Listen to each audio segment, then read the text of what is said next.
Welcome to the Respect Podcast. I'm your host, Mike Domitrz from MikeSpeaks.com, where we help organizations of all sizes, educational institutions, and the U.S. military create a culture of respect. And respect is exactly what we discuss on this show, so let's get started. And for this episode, we have Skip Weisman. Now, to give you a little background on Skip, Skip's a former professional baseball executive who since 2002 has been working with small businesses with 6 to 60 employees to create championship leadership teams and company culture.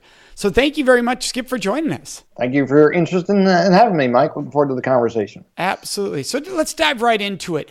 How does respect play? So you worked as an executive in baseball. Can you give people a little more background on what kind of an executive role you were in? Yeah, it's interesting. Whenever people hear I spent time in professional baseball, they all think I was on the field as a ball player or managing or coaching or whatever. And what I tell people is my main job was to put butts in seats, keep the beer cold, and the bathrooms clean. All right. So you were on the facility. Well, actually, you're on attendance and facility side, it sounds like. Yeah, I was basically the business manager, for the team to, again, put butts in seats, sell tickets, sell sponsorships, sell advertising, and do all the crazy, wacky promotions that people might experience when they go to the ballpark to make it a fun family piece of entertainment. All right, so let's dive right in. We're all about respect. How did respect play a role in that when you're in that role as an executive with Major League Baseball? When I was a young leader, I made an awful lot of communication mistakes that caused a lot of disrespect in our work environment, caused negative workplace relationships that really caused me problems as an organizational leader for, building, a team of employees that I needed to help get things done, right? And so what I realized was that I was creating my own problems with how I was communicating, coming across what other people thought was disrespectfully to them. I didn't realize it because I was just doing my thing, communicating in my own way, right? And some of the feedback I got, some of the pushback I got, took a while for me to realize what was happening or not happening. And I realized looking back that a lot of the way I was communicating was really causing a work environment that was not as steeped in respect as we probably needed to be. So I think a lot of people can fall into that trap. So to help people understand, so they might realize, they might see the mirror in front of them, can you give some examples of where you look back and you go, hey, I was doing it this way, like a specific example, how you talk to someone? I don't know if that's what it was, but an example of that where you could have been more respectful. Yeah, well, especially from a leadership perspective, when I was leading my staffs, and we had small staffs, pretty much the same size that I work with now, anywhere from a half a dozen people on up to maybe, I think, 12 or 15 was the size companies I worked with. But as a young organizational leader, I was sort of the boss. I liked being the boss. I liked being in charge. And I made a lot of unilateral decisions without really getting input and feedback from people as to how this affected them, what they thought, whether they thought it was a good idea or not. And that really rubbed people the wrong way because some of the key decisions I was making really impacted their jobs, their lives, or whatever. And so it really created some real angst and animosity among our staff. So to give you an example, we had a situation back in my early days where we were under the gun getting ready for our season. And in minor league baseball, professional baseball, where I was, what a lot of people don't understand is that we actually work during the off season, right? We just don't show up on opening day and everything happens. And so a major part of our time is from October to March. Those 6 months in the off season are really key. And because of some things that were going on in our community, we were not able to do a lot of our work in the fall. And so we were under the gun. January 1st hit. We had 2.5 months to get ready for our season. And we were under the gun. So I just made a decision that I was going to have the staff work basically from 8 to 6 instead of 9 to 5. Just expand the hours, make sure we were committed to getting things done. People didn't like that. I was expanding the required work hours because everybody was on salary. It wasn't an hourly wage thing. So we're making the same money for working extra hours. So they're gaining 10 hours a week at least. Yeah, and I basically dictated that. Well, that created a mutiny on my staff. My number 2 guy went over my head, tried to go to my boss to have that overturned. And although my boss supported me in the effort, it created some real issues with our relationship for the rest of the season. Well, that's a great example. So do you find that how do you bring all the voices in respectfully and yet not have things out of control? They always say, too many leaders in the room. So how do you find nowadays you learn that lesson? Hey, I don't want to be the dictator that's just running in there and saying, here's how it is. How do you find the right balance? Well, I think what you have to do is you just have to be open to listening, right, and asking questions. And if you know something is going to impact somebody else in whatever way, at least get their input. Allow them to express their opinion and be heard. And at the end of the day, obviously, somebody has to make the end decision, right? But as long as somebody feels like they're heard, you've considered their opinion. You just haven't made a dictatorial unilateral decision without getting input from people. I think most people will be okay with it. They may not agree with it. They may not like it.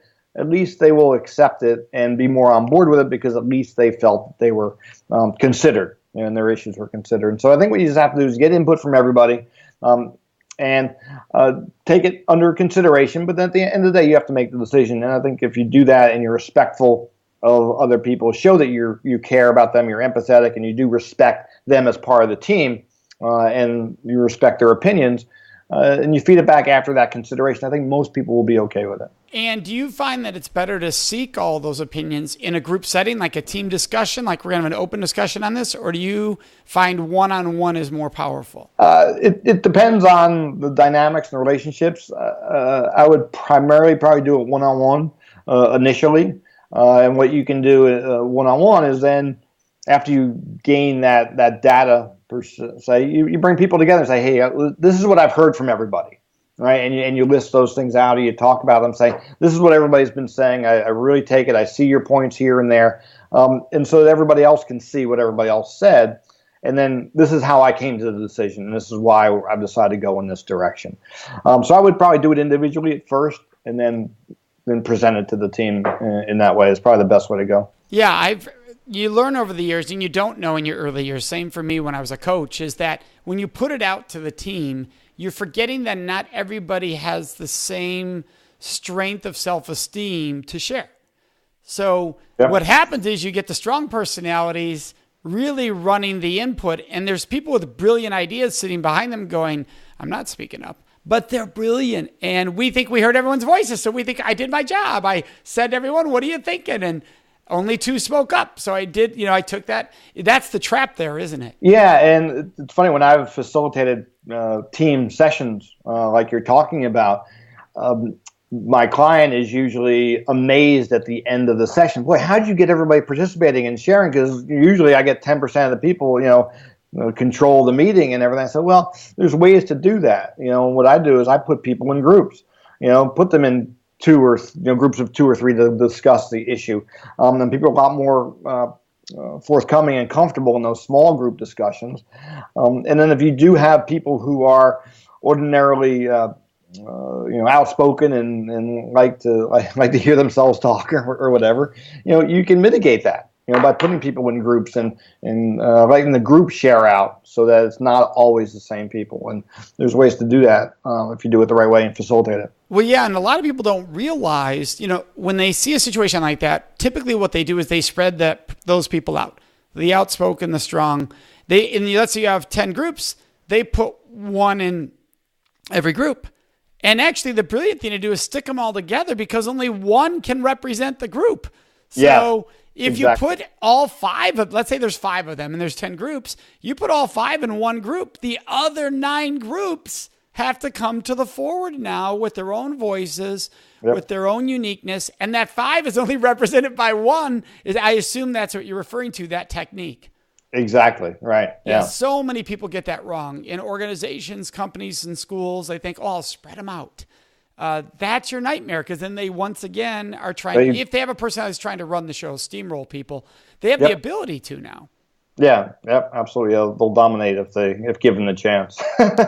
So how do you draw the voice out in that situation of the person who is more timid about speaking out? Because we want to respect them, and we want to show that we do respect and value them and their contributions and their genius. They might not yet. That might be part of the reason they're quiet. I don't have anything to contribute. but they do if we ask them the right questions. How do you go about drawing that person out? Yeah, again, I think it's about setting expectations, and for a lot of those people, it's often preparation. So I think you can sort of grease the skids or whatever by helping them prepare a little bit in advance. Maybe give them some homework or prep work to come to the meeting with, and set the expectation. I really want to hear from you, and so on the front end, do a little bit of homework, and then probably, as you know, there's not enough of that. People just sort of show up at a meeting and expect people to participate.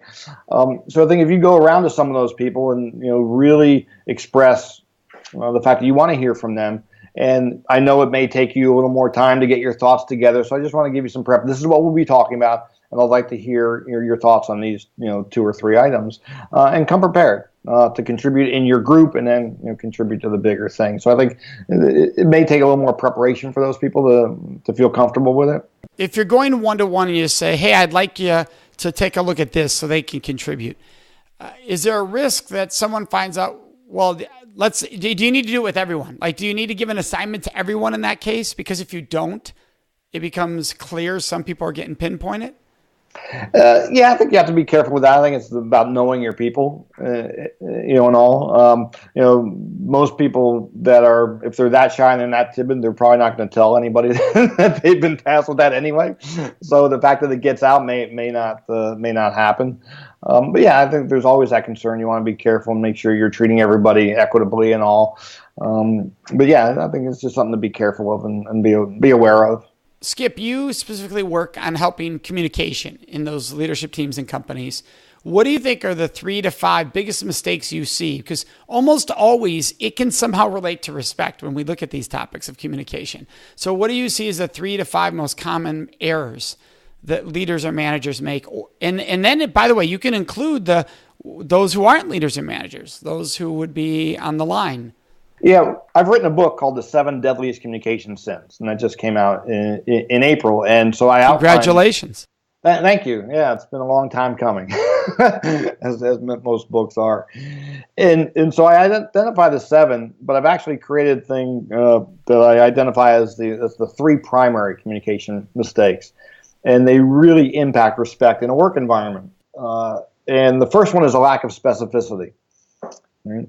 And, people really, in a lot of organizations, don't feel like they have enough information to do their job effectively. People are withholding information. There's a lack of transparency. Just a lack of information. Sometimes, I'm sure we've all had the situation where we've been in the right place at the wrong time, or the wrong place at the right time, those type of things where we just have miscommunication. And a lot of the miscommunications are due to a lack of specificity. I'm sure people listening to this have walked away from a conversation scratching their head saying, God, Mike must think I'm a mind reader. Mm-hmm. And we allow that to happen. We don't push back. We don't ask for more information. When you say that comment about Mike must think I'm a mind reader, are you referring to where people think, I don't understand what just went on there? He must think I understand, but I don't? Exactly. Okay. Right. And sometimes it's malicious. I'm withholding information because I want to throw you under the bus or make you look bad. Sometimes it's malicious. Most of the times it's not, though. Most of the times it's just lazy communication habits. I assume you know this part of it that you need to know, but you don't. And because, again, you had mentioned people's levels of self-esteem and self-confidence, depending on the dynamic of the relationship, I may not be comfortable pushing back or asking you for more information because that's now going to make me look stupid. Mike thinks I know and I don't, but I'll figure it out on my own. And so we walk away without having the information we need to be successful. And well, that's one you see in relationships. You talk to most couples, and yes, one or both of them can say, oh, yeah, they just start talking in the middle of a conversation like we're in the middle of a conversation, and it's taking me 2 minutes to figure out what they're referencing. To get caught up, yeah. To get caught up because they don't start with, here's what I'm referencing. They jump into where they are in their thought process. It can be very aggravating when you're trying to understand and be there, present for them. Exactly, and that happens in the work environment as well. And some of it's good because we've worked together for so long. We think we have this great rapport and we've done this together. So I just assume you know, and oftentimes we don't. We make those assumptions. And so that lack of specificity is probably number one. It really gets us into trouble. The second one is a lack of immediacy, urgency, and promptness. And that's a lot of words, but really what it means is we're just not following through in a timely manner. right? Sometimes it's procrastination. Sometimes it's a difficult conversation. And since I may not feel comfortable with it, I will put it off, right? I'll wait for the right time. And the right time never really comes. It never gets to the top of the priority. And so we're putting off these conversations that we need to have because they're difficult, they're challenging. May not have the relationship I need to have that conversation. I'm afraid of the response, all that stuff that goes into the mix. But if you think about what that does when we ultimately have to have the conversation because something has brought it to a level of immediacy or urgency or whatever, and now I do have to address it. And now the person say, well, why didn't you tell me about this 2 weeks ago or 3 weeks ago, right? And so that undermines respect between people because, again, I think you're setting me up for failure or whatever it is. And so I think we need to be more diligent in our responsiveness. When I go into organizations and I ask them, okay, what are your biggest communication problems? One of the biggest things I hear all the time is responsiveness. People just don't respond anymore. And imagine what that does to a relationship, especially from a respect standpoint. If I don't respond to you, what message does that send? I don't care about you. I don't respect you. You're not important enough. So we are seeing this more and more, especially in the 20s teenager generation, where there's just no response. And I don't think it's a sign of disrespect, but it can definitely be read that way. Right. It can definitely be understood that way. I think I'm guessing here, because I've seen it with, within our own family.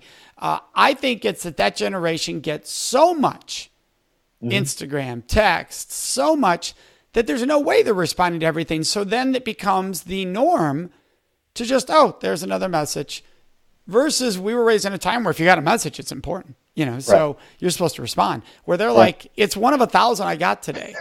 Why are you so uptight that I didn't respond to your message? I got 1,000 messages today. Do you think that's what's happening there? I think it's a lot of it. And again, that sort of goes back to the reason why we have to add specificity to our communication to set the expectation. Right? So we may have to add a couple of words saying, I need to know by 5 o'clock today, and kind of push that response. And letting them know that, hey, when I'm not going to text you unless I'm seeking a response. Right? Exactly. That's that specificity. So if you get a text from me, I'm awaiting response. That means I'm looking for an answer to that. Otherwise, I'll wait till I see you. Right? If you're a parent or somebody, or I'll email. But if I text you, I'm expecting a response. And that's about specificity around expectations, right? We set the expectations for the relationship, so I know what you expect from me in these certain situations. But again, we're not having those conversations oftentimes on the front end. We're just assuming I send a text, they know what it means. And when they don't respond, that undermines the respect between the two people. Yeah, the one's highly offended because how dare you, right? That's what happens, and you literally get a rebuttal over disrespect. Exactly. All right. So then the third one is a lack of directness and candor. Okay. And we're not telling people, what they need to hear. We're not saying what I need to say because, again, the self-esteem and all that stuff, we're afraid of all the ramifications and the feedback or the pushback we're going to get or the response. And so we hold back, and we're not as direct and candid as we need to be until it gets to such an egregious standpoint where I can't take it anymore and I'm just going to unload, right? And that's where the disrespect comes from there. And so when you put these three together, lack of specificity, lack of immediacy, urgency, and promptness, and the lack of directness and candor, that really creates a problem. And so we need to create relationships where we can be direct and candid with people. And we are responding more immediately or more promptly with somebody, and we're specific about it. And what happens is, what I've found in working with organizations, when you communicate that way, it creates a high respect environment. Right? I know it's expected of me. We're specific around these things. If somebody sends me something, I respond in that time period of expectation that we've agreed on because of the specificity. And so over time, we build up clarity between people, what the expectations are. We respond quicker, and if people are responding quickly to each other, what does that say about our relationship?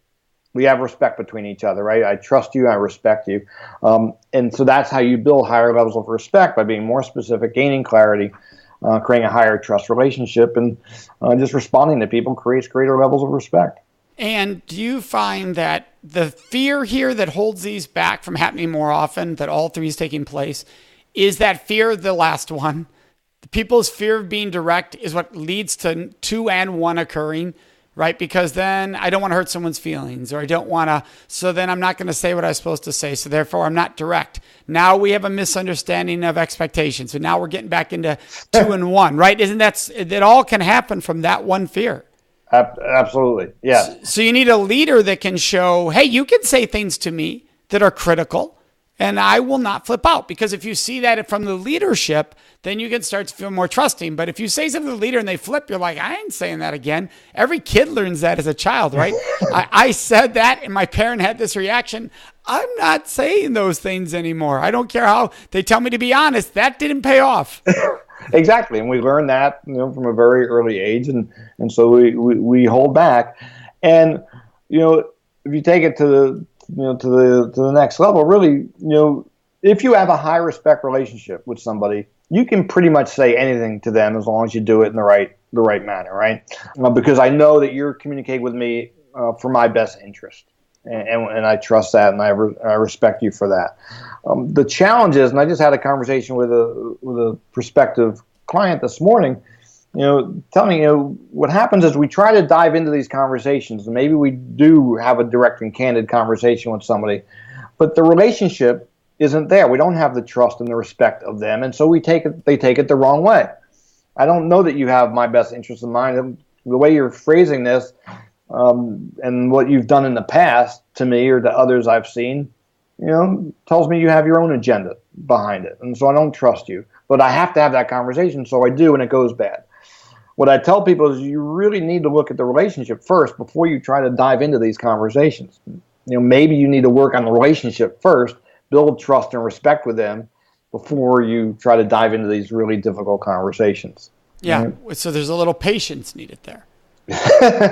Yeah, but because we let it go for so long, I don't have time to do that now. Now it's an urgency. Right, it's a fire.